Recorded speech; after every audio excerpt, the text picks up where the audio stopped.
In episode 6.2 of Unshuffled, we discuss the second album from Power Trip, 2017's Nightmare Logic. But first, here's 7 Planets.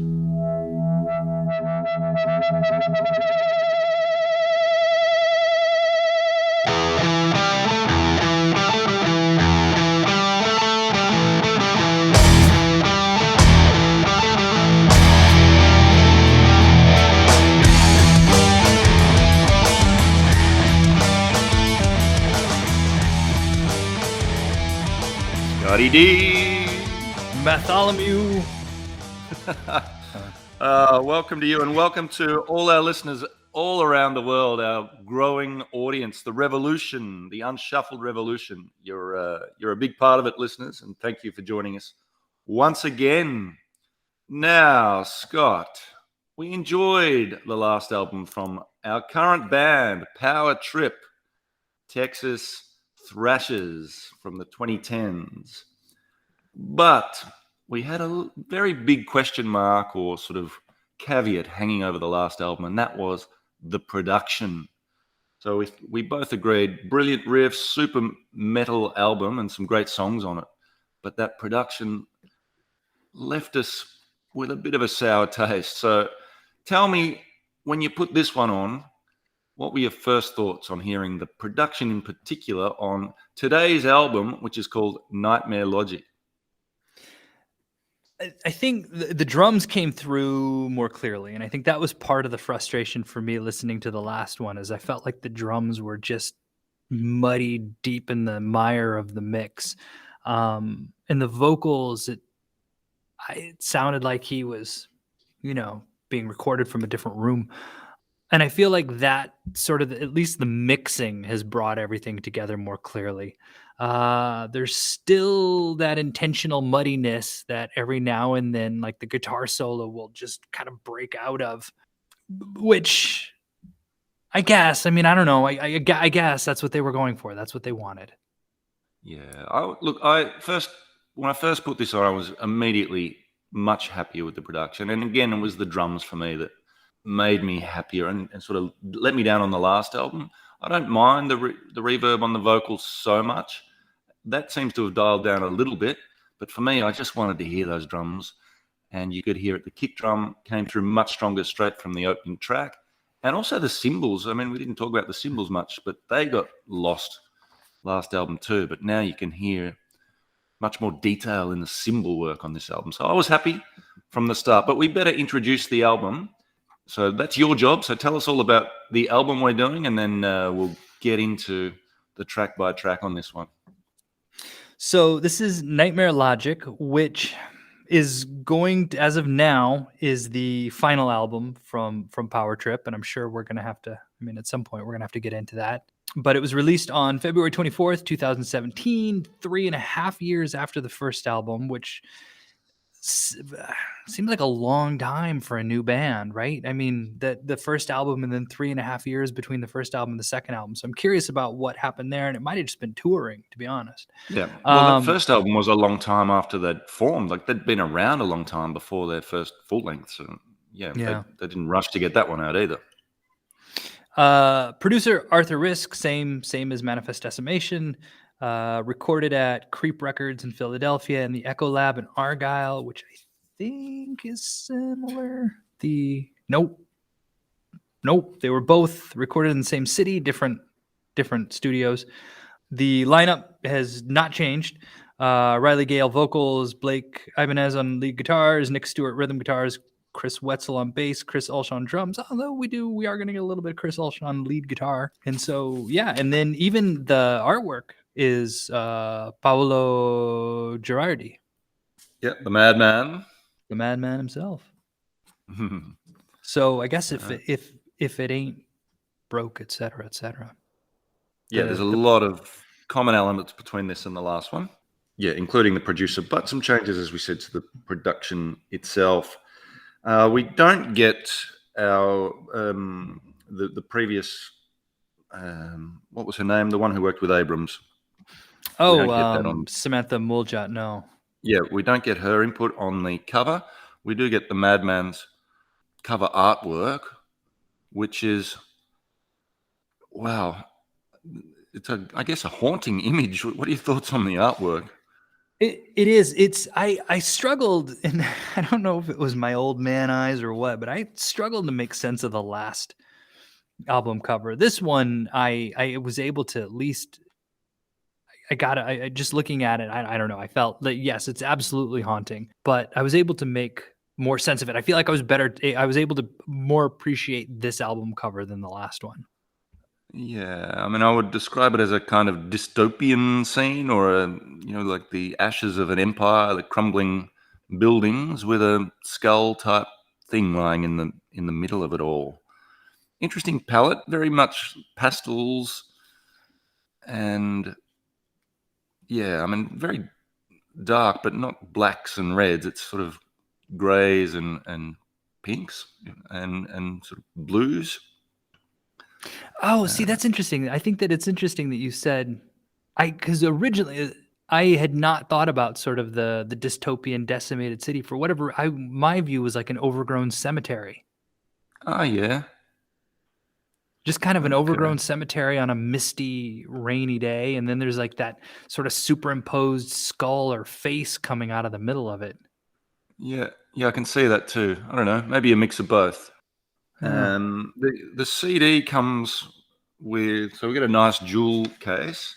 So you get the front cover. I'll show you, Scott. I'll hold it up for you. So you get the front cover on a little printout, and then you get a big fold-out flyer with the lyrics printed on one side, and on the other side is a kind of collage of stylized pictures of the band in action. There's a picture of a set list and various band members on stage and some concert posters, and quite a cool, little keepsake when you buy the hard copy, the physical media, which we always recommend if you can. If you haven't, of course, listened to this album yet, our recommendation is that you go and do that now. And if you don't want to buy the physical media, that's okay. You should at least give it a listen through once or twice. It's not a long album. It won't take you long. Give it, it's sort of just over 30 minutes. So whack it on Spotify or however you stream your albums. And if you haven't done so, and then come back to us and have a listen, because you will then be bringing your impressions to share in our conversation here. And, you can agree or disagree, but you're not having us dictate what we think to you. So that's always our recommendation. Go and have a listen to this now, pause it and come back to us. We'll still be here. And but you'll be bringing some prior knowledge to this conversation. So go off, listener. If you have already listened, welcome. And we're about to get into the track by track of Nightmare Logic. And I think, Scott, I'm going to hand the honors to you. With this first track, I think the focus of this is kind of, we already started talking about this, and most of the notes that I've written are around the fact of what we just talked about how the production just felt better, different, cleaner in a way. And so I'm sort of kind of just focused on how it starts. We still have, as with the last album, where that opening track has this sort of rumbling, ominous kind of roll. There's thunder mixed in with sort of that distortion wall that's sort of building up. If you remember, the last album started with this distortion wall. This one's kind of sort of rolling in from the distance, right? And I feel like it's still distorted feedback. But the whole thing is that as it does come in, it's clearer. There's a clearer sound to it than what was on the last album. It still does not lose that thrashy feel. And I'm hesitant, and I've read a few interviews. It's not, and they're very clear that it's not throwback. And so I want to be careful to say that they're not trying to throw back. But there is sort of this kind of, there's a feel on a lot of this album that made me think of kind of just some mid-'80s Exodus, and just the kind of the recording of some of those albums. And this song gives that feel to me as well. And it is totally, I mean, we come in and here's that thrashy feel. But I was really, what I wanted to hear when I was listening to this was just for the sound, what was being captured. And I think that you hear a little bit of the studio magic just in the mixing and the production, but it also still has that kind of 80s thrash feel to it. The intro noise, to me, it brought to mind the Terminator. You remember the start of the Terminator, the original Terminator film, where there's a sort of tank rolling over these skulls in Los Angeles in the future. I think it's 2029 or something. Maybe they won't be too far off with their prediction the way things are going. But, you know, there's a robot war and it's sort of the ashes of nuclear war, and it's very nightmarish and dystopian.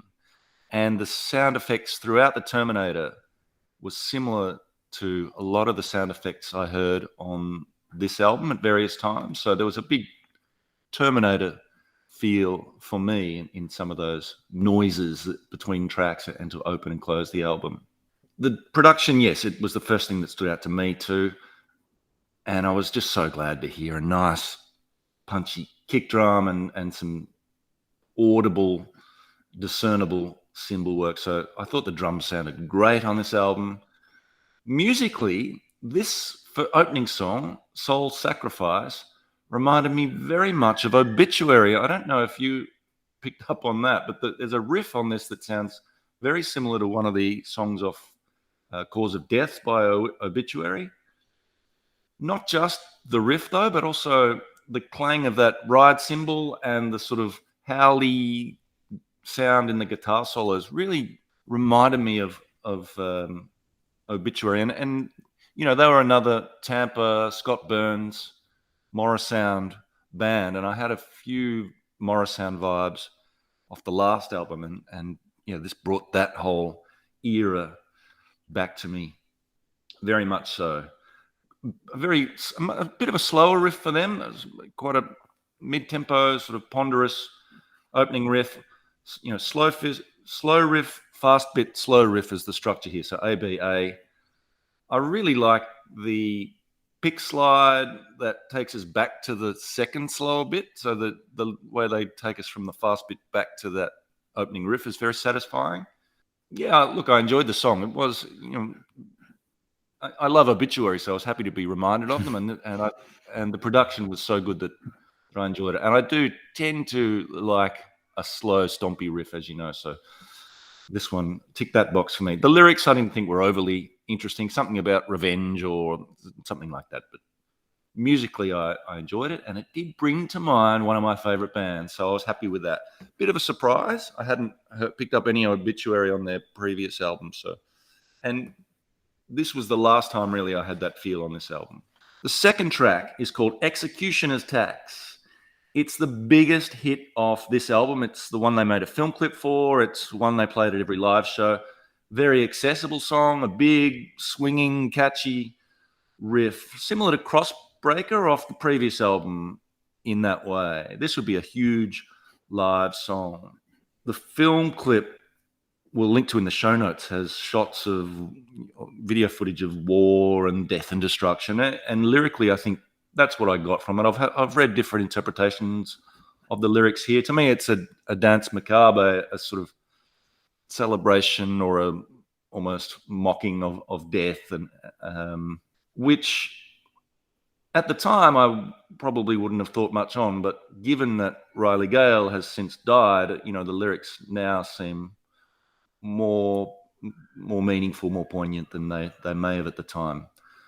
My favorite bit in this song, I love the thundering drums at the end. Again, a lot of my highlights on this are drums because it's just so nice to hear them. I also love Riley Gale's vocal performance, and there's in the last chorus, on the lyric sheet it says swing of the world, but he sort of says swing of the wow, and he does a great little, he does some really nice little vocal touches like that throughout this album. Very entertaining vocal performance on this song and this album overall. So yeah, it doesn't change much. It's just that really catchy riff all the way through, and some great performances from the band members.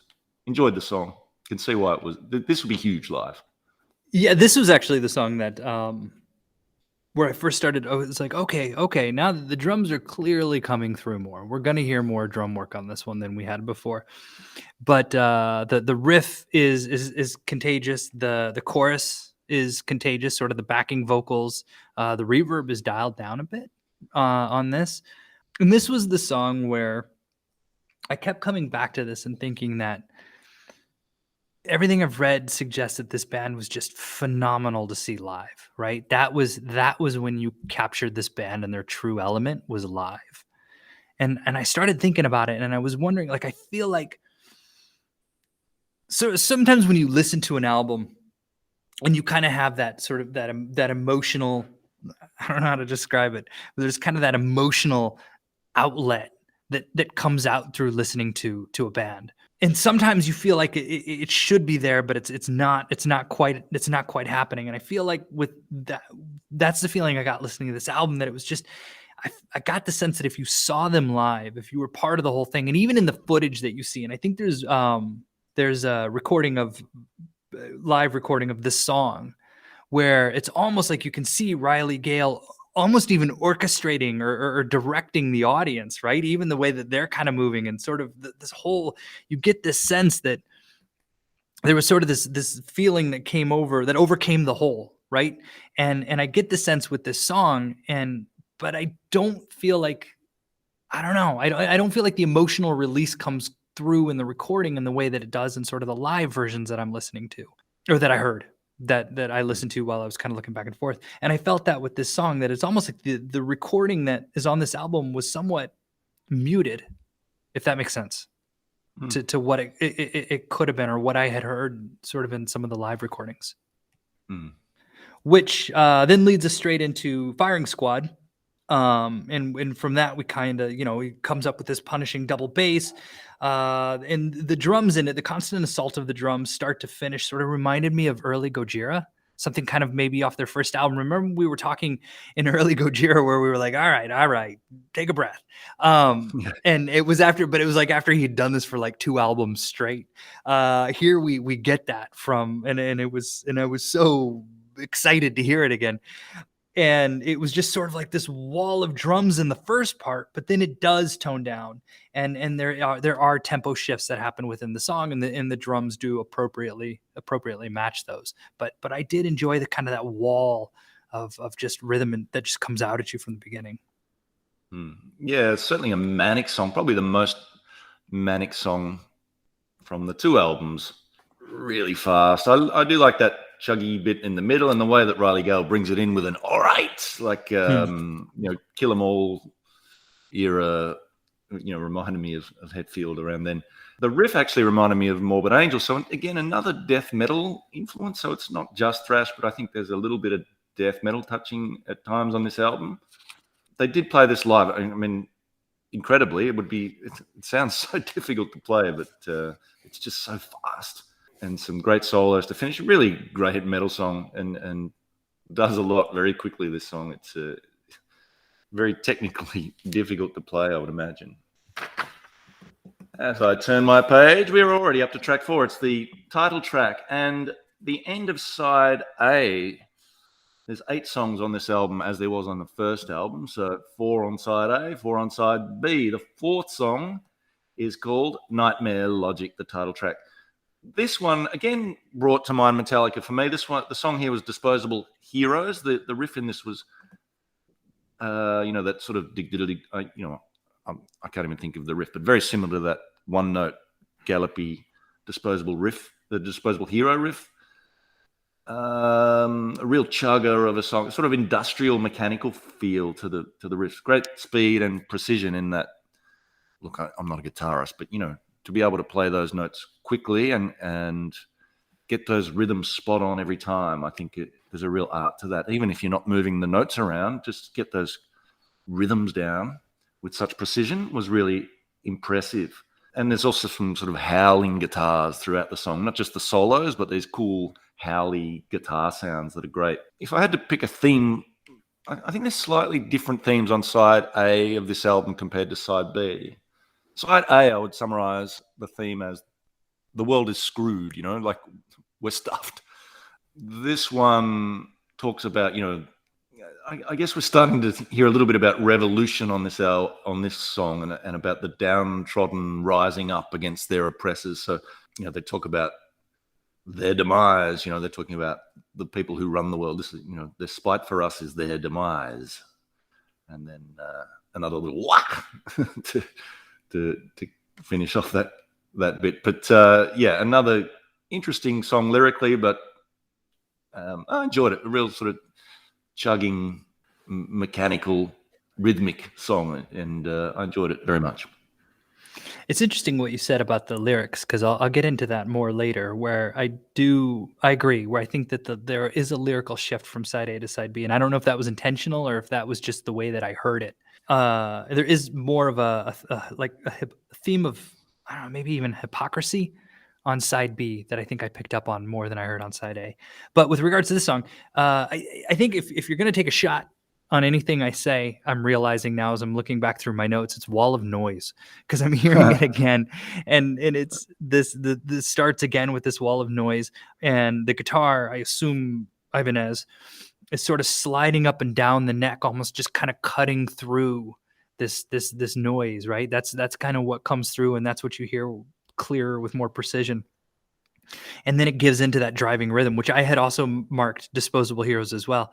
And there's just sort of that driving rhythm of the song that kind of just takes it through. But yeah, no, I enjoyed this song, which takes us then into Waiting Around to Die. This is the song I think that, and I keep talking about the drums, but this is the song you had referred to earlier with the cymbals. And I thought they really came out in the song. This is where the sound of the cymbals kind of really stick out. You can hear he lays on the ride. You hear him use the splash, right? This is where the cymbals really kind of comes out, and we get a good go, right? And then, but here he does it as the tempo slows down, as opposed to doing it and then having everything sort of beef up. Here, Riley Gale gives us that go as the kind of everything slows down for the sort of that last minute of the song. Plus, this one starts with the fun, and I had not even thought about the Terminator connection, and I'm wondering, because this one starts with those sort of kind of weird robot noises. Yeah. And I was not, the last album, we sort of were able to go back and track through sort of some movie kind of cuts and whatnot that were put in there, and I didn't do that with this album. I don't know where the cuts are coming from. Yeah, I don't know where the sample at the end of this comes from. The fools, like fools, we reject the truth. Whatever she says there at the end. That may be a sort of one they generated themselves, I suspect. I don't know if that's come from a film or anything. But yeah, it's certainly got those Terminator vibes again. We're opening side B here with some more of those James Cameron style sound effects. Yeah, I agree. The drums make all the difference. So enjoyed this, and enjoyed this one too. I enjoyed pretty much every song on this album, so that'll be my shot. I enjoyed this. Was my, that'll be my shot. To me, this is Riley Gale grabbing the listener by the collar and shaking them. Wake up! Like, we've told you, and you should know that the world is in serious trouble, and you've got to do something about it. And that to me is the theme on side B. Like, take action. It's a call to action. You've got to fight to be free. So Riley Gale, his message. Well, I might save his message for the end, but certainly he wants people to take action, to change things, and not to just accept the status quo. And it comes through very much in the lyrics here. My only complaint with this would be that sample at the end. I'm not a big fan of that, and I tended to skip that. By the time I got to my 10th plus listen, I was starting to just skip to the next track, and I found that a little grating at the end, that sample. The next one's called Ruination. A great opening, a really lovely opening riff here, mid-tempo again, so no coincidence there. It does have a faster section after that. Not quite as fast as Firing Squad, a little more controlled. Very quick song, only 3 minutes, but still excellent. So we're up to track 6 and track 7 here. This is normally, and we've discussed this on albums in the past, this is normally where bands might try and hide one. If they had a song or two to just sort of hide away, this might be where they do it. But I don't get that feeling here. This is still a very strong song. Lyrically very interesting. I love the line, "In our darkest hour, we bailed." I just think that's a great line.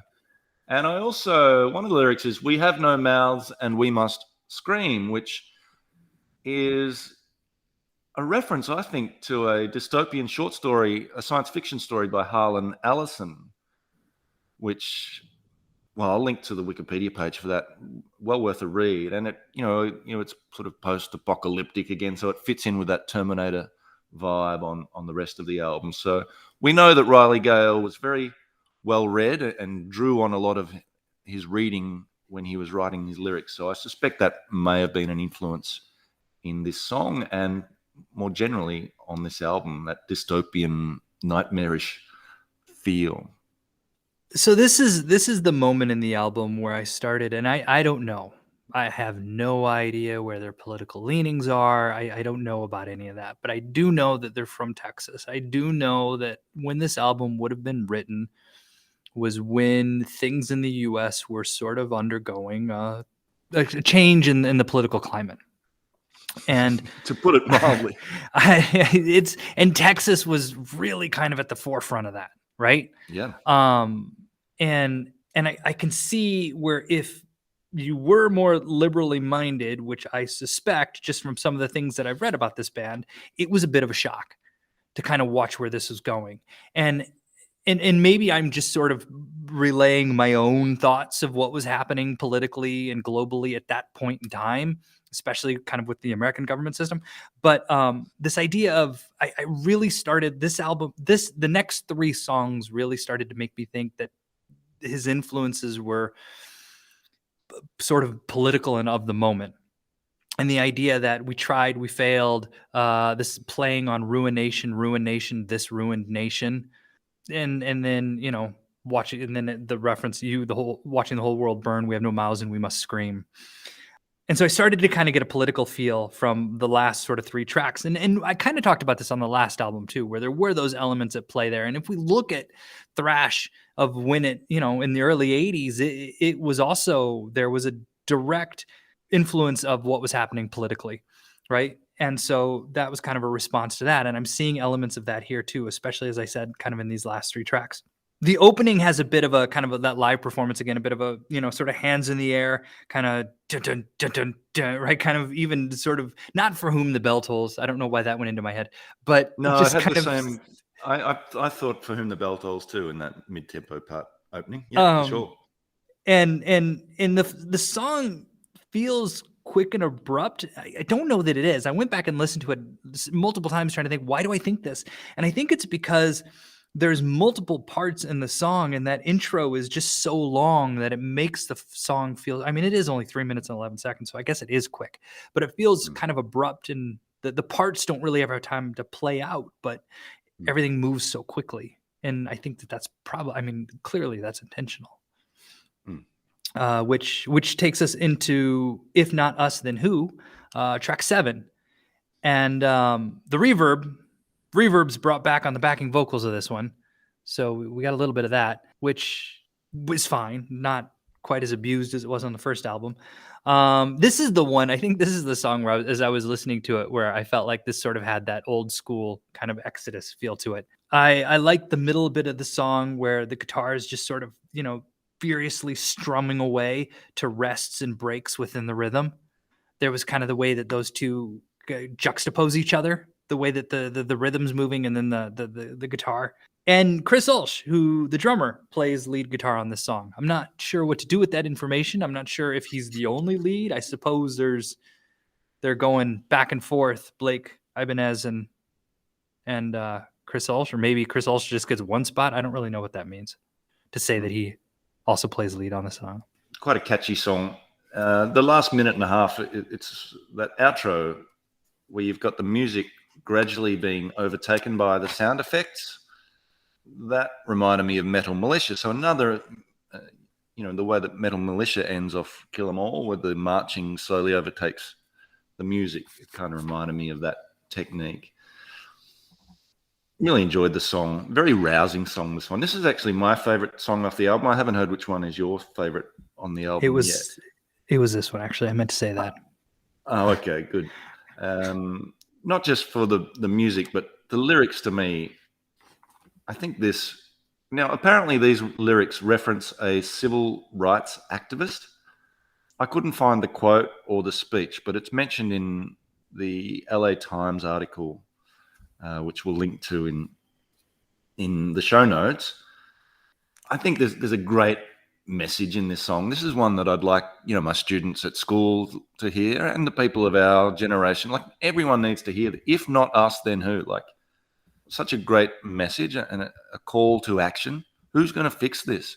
If you want to change things, you have to take action. I think that's, if I'm going to take anything out of what Riley Gale has to say, or had to say, unfortunately, he's no longer with us. But I think that's the message he gave to the world. And I think it's a great message to leave as your legacy. Yeah, I really like the song and I really like the message. So well done, Riley Gale, for writing this to the world. John Lewis was the civil rights leader. If not us, then who? If not now, then when? There you go. Great message. The last song on the album is called Crucifixation, and here's where I get to use the word portmanteau. This is a portmanteau is two words kind of smooshed together, and they're very much in vogue at the moment. We had things like Brexit was an example. Quarantinis was something that people were doing before everyone got bored with talking to their friends on Zoom. Maybe in lockdown, the first time that we had lockdowns, I think everyone was a bit over them by the end. Musically, very similar to the rest. I mean, there's not a whole lot of musical variation on this, so there's not much we can say about the music. I really like the solos in this. It's got some Terminator sounds again to finish off, to sort of bookend the album. A nice, fitting way to finish. What I thought was a very fun album, and I'll summarize my thoughts in a moment. But enjoyed this as a way to finish. Your thoughts on Crucifixation? This is it's Build is the longest track on the album, but again, it sort of takes us out. I read somewhere that the producer, Arthur Rizk, he plays lead on this track. And so wait, what did... I'm assuming that it's not that Blake Ibanez didn't... I'm assuming he's there, right? They're just sort of sharing the solo responsibilities there. Again, with this song, I focused on the lyrics. I don't know what the song is about. I can only imagine that it's sort of, again, delving into what was happening with the political landscape at the time, especially in Texas. If you look at the word territorial pissing contest, right? This is all possibly redistricting that was really kind of happening in a play there. Atrophy of morality, altering the conscious to see what fits, making carnage of culture for your own benefit, delusion spreading like a weed. This would have been written around the time where Donald Trump had been insulting Ted Cruz's family, and then all of a sudden takes power, and Ted Cruz comes out of nowhere and just starts fawning over Trump. I feel like that's, I don't know. I'm picking that up from here. I don't know if it's intended. I don't know if it's there or not, but it was there's definitely hypocrisy and leadership on display in Texas at this time. And I feel like it's coming through in the lyrics. Pure American hypocrisy is the lyric. Unfortunately, it's not just American where we see political hypocrisy, but that was certainly a lot of anger in, and I think it is a political song. I think it's a political band. Agreed.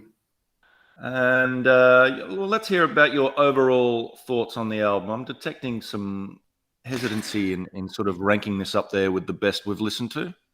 Yeah, I feel bad. I think the thing is that it's this is a band that, and you can talk about this because you found this. This is a band that I really, really wish I had been able to see live.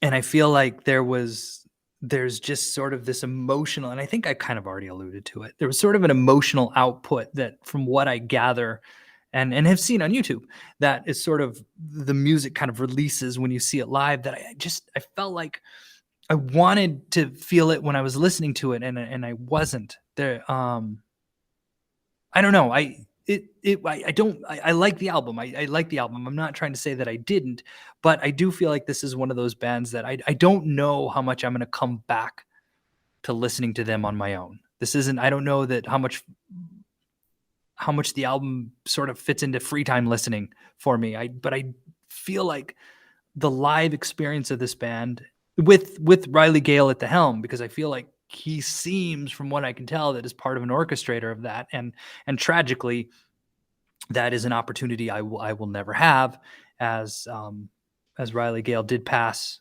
from an accidental overdose on August 24th of 2020.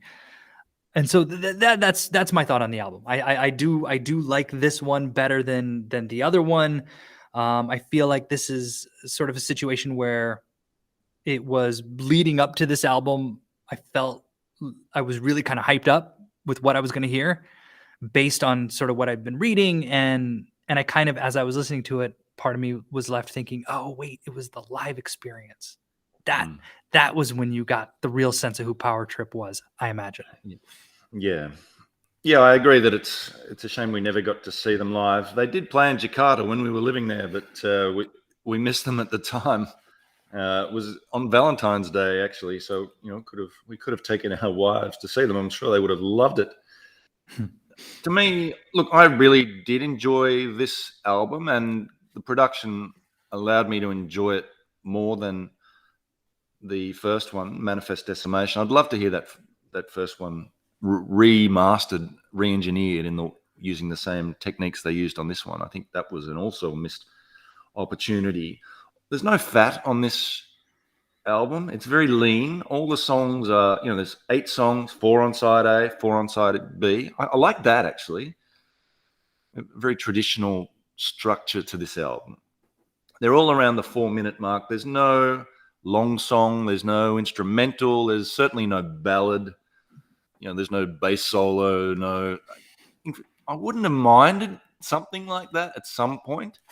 I suspect they may have started to introduce some of those elements had Riley Gale still been with them and they were still releasing new music. I think it would have done well to break the album up with a little, just something to vary it, like an Orion or the equivalent of that. I'm sure they've got it in them. Having said that, this is just it's just so damn metal that I quite enjoy just listening to a pure heavy metal album and just rocking out for a few weeks with it. And I had a lot of fun with it. If this album had a smell, and there are people that have synesthesia and, they hear and smell, they interpret music as vision or smell. To me, this has a smell, this album. It smells like sweat, like cheap booze and vomit, like a teenager's bedroom or something. It's a very young, testosterone-y, macho album, which I kind of enjoyed because it took me back to being young again, as did the first one. If I had any hesitancy about why I may not come back to it quite so much, it's just like, do I want that smell in my life as a sort of, at this stage, I enjoyed it for a few weeks, and I guess it's fun now and then, but, I'd prefer my albums these days maybe to smell like, I don't know, the ocean or something rather than, sweat and booze. But I still had a good time with it. Don't get me wrong. And I loved the message. What I'll take away from this more than anything is just that call to action that I think still, it's so important to hear that and to be reminded of it, not to just accept things, but to do things. It's an important message for everyone. So yeah, I did enjoy it. If this album had a smell, how is that not the name of our podcast? How did we miss that? Well, we might have to have a new segment at the end of every. That's at least got to be a new category. Yeah, right. We'll pop it on the running sheet for. Make that a regular segment now. I don't know if you agree about the smell of this.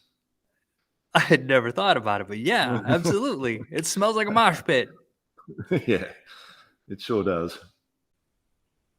Okay, so with the track by track done, we mustn't forget the band Brownlow. That's what all our listeners are waiting for, the band Brownlow. It's a very prestigious part of the podcast where we recognize the best individual performances from each album.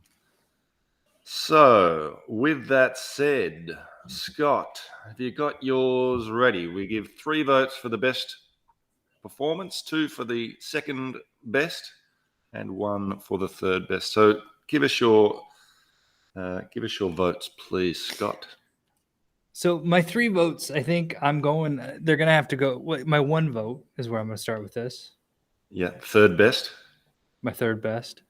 My 1 vote's going to. I'm gonna go ahead and go Blake Ibanez again. I don't know if he's doing a little bit. He's lessening his load a little bit by bringing in some extra lead guitar players there or not. I don't know what's happening. I'm not going to ask questions, but when the guitar solos do come through, I do appreciate them, and so he'll get my 1 vote. 2 votes goes to Chris Ulsh, drummer. He comes through. He breaks through loud and clear in this one, and he does all the things I wanted him to do in the last one. He got my 3 votes in the last one, but I can't give him the 3 votes in this one. And this one, my 3 votes have got to go to Riley Gale for multiple reasons. There's the vocal inflections that he kind of just does here and there to kind of accentuate and punch up what he's saying, but also the lyrics. I think that the lyrics are very well done, and I'm not going to pretend that the fact that this is his last album didn't sort of tug at me a little bit as well. But it's on the merit of the of kind of what he does to kind of punch up his vocals as well as the lyrics. All right, my turn. Third best. So the 1 vote I'm going to give to Riley Gale. And again, look, he's not, I wouldn't call him a great vocalist, but he delivered his vocals with passion. And you're right about the lyrics. They're a big part of this band and the message that the band gives. So 1 for Riley. I'll give 2 to Chris Ulsh here. I was just so happy to hear him coming through in this mix. And he is an excellent drummer, I think. And it was just nice to be able to hear it. Which leaves my best on ground, my 3 votes to go to Blake Ibanez, who to me is the star of this band. He's the sort of lead musical writer. This is a guitar showcase, this band, just a riffarama, and I think he's the sort of central part of delivering that just assault to the ears that comes from the guitar section. So 3 votes again, as he got on the debut album, to Blake Ibanez from me. So this does not happen often. In fact, I think this only happened once before, where the final, it's 4-4. Everybody got equal vote. Nobody won. Oh, there was no winner of this band Brownlow. Everybody kind of just shook out. This happened once before too, where it was just an even 4-4-4 split.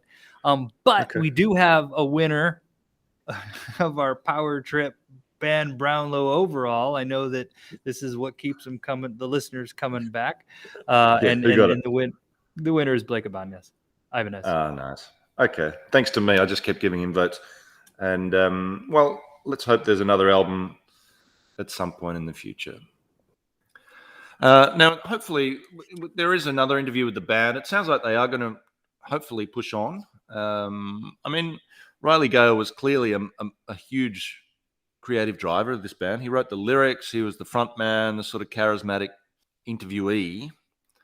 But the songs were all written and arranged by Blake Ibanez and Chris Ulsh. So the music, they can still write the music. So I know there's not going to be... I guess the hard thing for the band is, how do you replace Riley Gale? Do you even try and replace him, or do you just go for something different?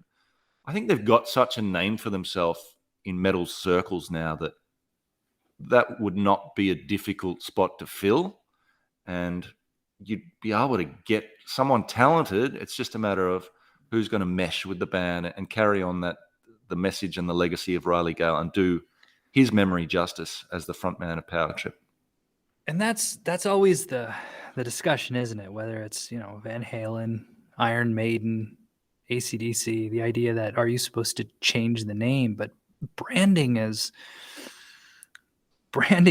so much, it's such an important part of the game, and getting a band out there and to just, like, they've worked so hard to make this name something known. And so, yeah, I don't know. I've been looking So I've been online trying to find any indication, trying to find are they in the studio? Are they working with? And I can't find anything later than March 12th of this year.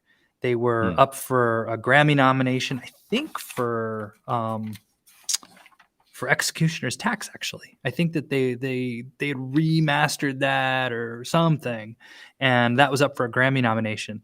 And so the interviews that I've read with them are primarily about that and just sort of the loss and kind of how they're coping. Nothing really about sort of what's next. But there was something from mxdwn.com, but again, March 12th, that did state that the band has plans to continue. That's all. I can't find anything more beyond that. Okay, good. Well, let's hope so. And when they do, we'll be here to listen and chat about it. Yes, absolutely. But for now, that's the end of our time with this band, which has been fun.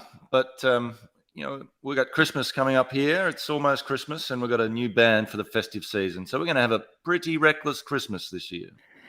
All right, so I cheated, and I told you this. I confessed this. Our next band is the Pretty Reckless. And the only reason I'm going to bring this up again, because this album smells like. The first track, the very opening thing you're going to hear on the first track. So I cheated a little bit, and I just listened to a bit of the first track as I was walking to a conveni to grab lunch. And the opening of the first track is what sounds like her flipping open a Zippo and lighting a cigarette. Which is what's on the cover is a young kid holding a Zippo. I think it's a young kid. Is it? Are they holding a Zippo? I haven't done that deep of a dive yet. But yeah, so I'm gonna go ahead. You're right. The Zippo, they're wearing a leather jacket and the Zippo's lit. So I'm gonna go ahead and already say this album smells like cigarettes. All right. Light me up. All right. So that's all I got. Let's hope it lights up our Christmas and all our listeners around the world. Look, if you're listening around the time of release, then we wish you a merry and safe and healthy Christmas as much as can be at the moment, and enjoy that time with your family, and hopefully you've enjoyed your time with Power Trip as we have, and that message of Riley Gale stays with you as I hope it does with us. Don't just accept things, but take action. And with that said, Merry Christmas to everyone, and we will speak to you soon. This has been Unshuffled. You're going to, there's various ways to contact us, of course. You can email us, unshuffledpod@gmail.com. You can follow us on Twitter @unshuffledpod. We have a website with our show notes. We'll pop them up soon, unshuffledpod.com. You'll hear the great band Seven Planets off the label Small Stone. The track you're going to hear is Vanguard off their brilliant stoner instrumental album called Explorer. Check it out on Bandcamp. You'll find links to that from our webpage and the show notes as well. Thank you, everyone. Have a great Christmas. And thank you, Scott. Merry Christmas to you and your family in Japan there. I think you eat Kentucky Fried Chicken. Is that what you do in Japan? Oh, no. Yeah, you're supposed to, but you got to sign up for that back in like April. There's a huge waiting list for that. That's a thing. I'm doing it next year. Thank you, Matt. Happy holidays. Merry Christmas to you all. Happy holidays to all of our listeners. And stay healthy and stay safe, everybody.